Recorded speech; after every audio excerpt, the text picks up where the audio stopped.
नमस्कार, आप देख रहे हैं न्यूज़ फर्स्ट 21। मैं हूं आपके साथ ललिता चक्रधारी। खबर है मध्य प्रदेश से। मध्य प्रदेश के नए मुख्यमंत्री डॉक्टर मोहन यादव ने अपनी पहली ही कैबिनेट में बड़ा फैसला लिया है। मुख्यमंत्री मोहन यादव ने जमीन की रजिस्ट्री के साथ ही नामांतरण प्रक्रिया को भी हरी झंडी दे दी है। 1 जनवरी 2024 से नियमों में बदलाव हो जाएगा। जैसे ही नागरिक रजिस्ट्री करवाएंगे उसके साथ ही अपने आप नामांतरण हो जाएगा। रजिस्ट्री कराने के बाद 15 दिन के अंदर ही नामांतरण हो जाएगा।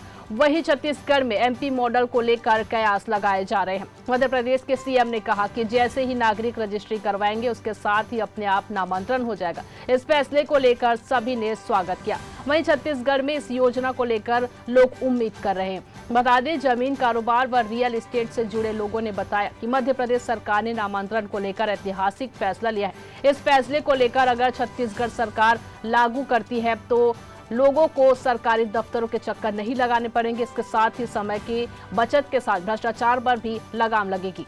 ऐसी ही जानकारियों से लगातार अपडेट रहने के लिए देखते रहिए न्यूज़ फर्स्ट 21, आपके हक की बात।